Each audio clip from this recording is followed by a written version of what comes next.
Custo de vida, emprego e desemprego, cesta básica, tarifas públicas, salário mínimo. Agora, na Brasil Atual, a análise do DIEESE. E nós vamos fazer contato agora com o diretor técnico do DIEESE, Fausto Augusto Júnior. Bom dia, Fausto. Bom dia, Glauco. Bom dia a todos. Fausto, e o governo, alegando falta de verbas, cancelou o censo do IBGE de 2021. A pesquisa que estava programada para 2020 tinha sido adiada já por conta da pandemia e agora corre o risco, inclusive, de não acontecer nem em 2022. Quais são os prejuízos para o país, de uma forma geral, do adiamento do censo do IBGE, Fausto? Bem, Glauco, a gente assistiu na semana passada aí toda essa discussão do orçamento, ou seja, o governo está cortando aí quase 20 bilhões do orçamento e são diversas as áreas, e um dos itens ali que está sendo cortado é a questão dos recursos para o censo do IBGE. Bem, afinal de contas, o que é o censo, né? O recenseamento é a pesquisa, a mais importante pesquisa do IBGE, que vai contabilizar o conjunto da população brasileira, vai conseguir ter informações sobre a sua distribuição nos estados e municípios, as suas características, a sua questão aí de saúde, uma série de elementos que compõem essa pesquisa. É a mais importante, é a pesquisa que estrutura, de certo modo, todas as demais outras pesquisas do próprio IBGE e não só do IBGE, define, por exemplo, a distribuição de recursos para municípios. De alguma forma ela é fundamental para a gente pensar as ações públicas e as diferentes políticas públicas que de alguma forma acontecem ali onde cada um vive, ou seja, o prejuízo de você atrasar o censo ele é enorme para a lógica das pesquisas, enorme para a gente compreender melhor o Brasil, mas ele é muito grande do ponto de vista de melhorar a qualidade da política pública que vai chegar à população. Os estados e municípios precisam dos dados do censo para atualizar uma série de indicadores, para atualizar minimamente ali a composição da sua população, a forma de vida de cada um, que de alguma forma define ali para onde as coisas vão, como o dinheiro pode e deve ser alocado. Ou seja, a questão do censo não é só uma questão de ciência, ele é também uma questão de política pública e que o atual governo vem desconsiderando. Vamos lembrar que ele desconsidera normalmente a ciência, e nesse caso ele subestima a importância do censo e, mais uma vez, vai adiando a realização dessa pesquisa que acontece uma vez a cada 10 anos, ou seja, uma vez na década o censo acontece e, vamos lembrar, desde o governo Collor, ou seja, desde o atraso da década de 90, o censo não atrasava e vai atrasar agora 2 anos. Pelo menos 2 anos, né? Porque, inclusive, há dúvida se ele realmente será realizado em 2022. Inclusive, eu lia ontem, Fausto, um artigo do jornalista Bernardo Melo Franco. Ele lembrava de uma declaração do ministro da Economia, Paulo Guedes, que eu vou até resgatar ali de fevereiro de 2019, que era ali o começo da gestão de Jair Bolsonaro. E o ministro da Economia disse o seguinte, se referindo justamente ao censo do IBGE: se perguntar demais, você vai acabar descobrindo coisas que nem queria saber. Quer dizer, a gente vê esse tipo de declaração e também o que acontece em relação não só ao IBGE, mas também à organização de outras estatísticas colhidas por parte do governo, e a impressão que fica é que não é uma questão de redução de custos, é um projeto mesmo de apagão estatístico, Fausto.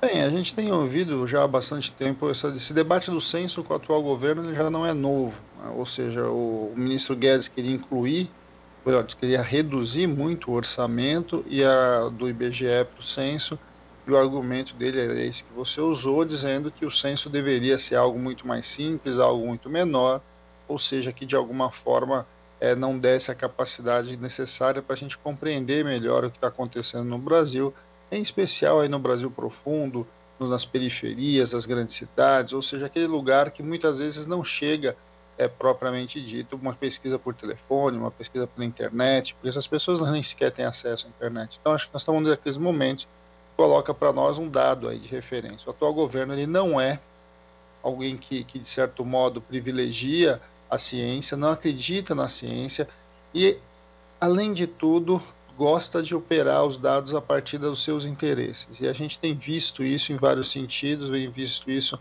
em várias publicações, declarações e etc.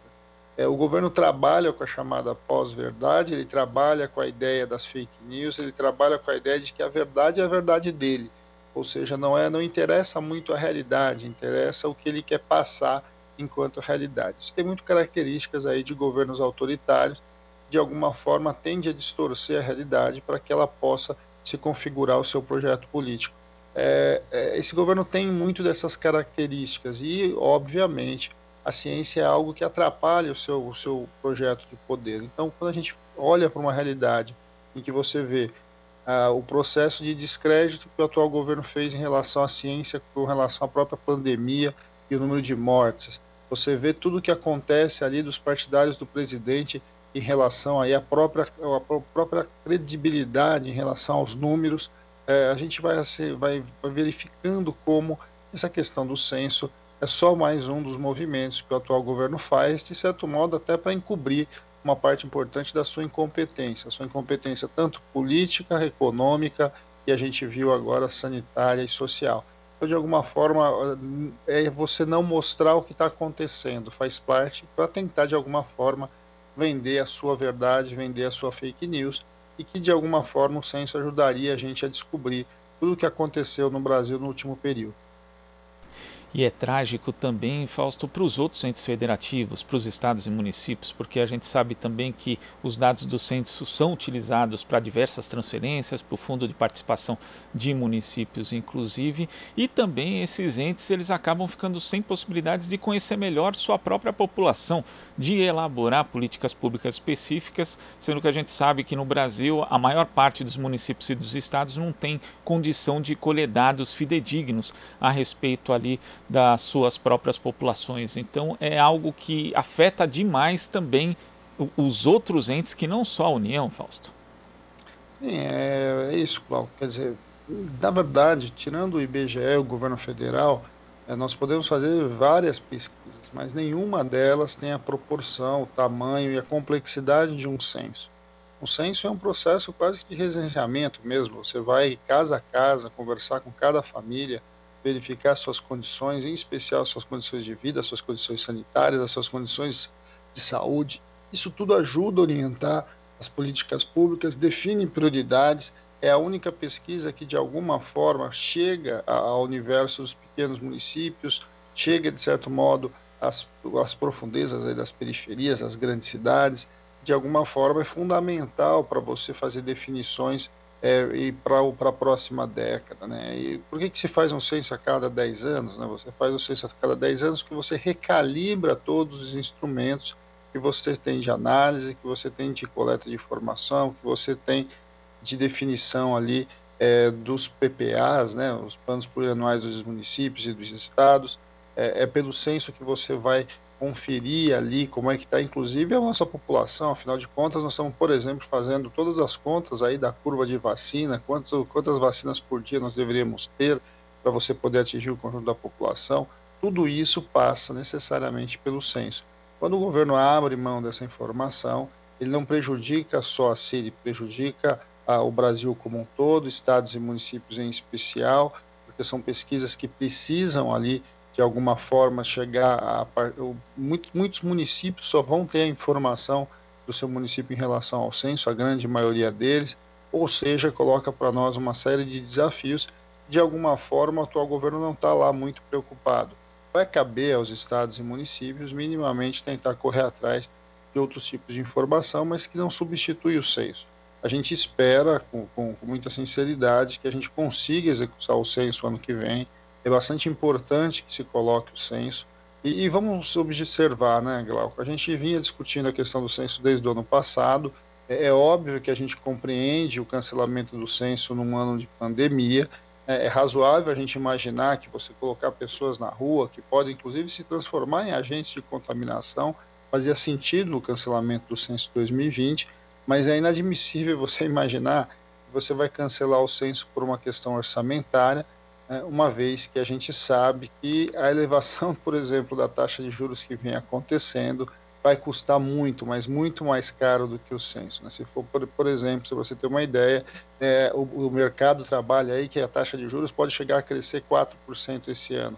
E se isso acontecer, Glauco, é 10 vezes o que está sendo cortado e contingenciado do orçamento, né? Ou seja, é bem provável que a gente chegue no final do ano gastando com juros muito, mas muito mais do que a gente vai estar cortando agora. E vamos lembrar, né, nós estamos falando que o censo desse corte de 20 bilhões é menos do que 10%. Então, quando a gente olha para tudo isso, é bastante triste para ver como é que nós estamos vivendo hoje e a forma como o atual governo encara a questão da ciência, a questão dos números, a questão do mundo real. Ou seja, opera-se numa ideia de que quanto mais a gente esconder, melhor, de certo modo, para o atual governo poder minimamente tentar empurrar aquilo que ele acredita. Parece que essa é a orientação do governo. Fausto, muito obrigado pela sua participação aqui no Jornal Brasil Atual. Um ótimo início de semana e até a próxima. Boa semana a todos, Glauco. Até a próxima. Conversamos aqui com o diretor técnico do Diese, Fausto Augusto Júnior. Você está ouvindo Jornal Brasil Atual. As notícias que os outros não dão.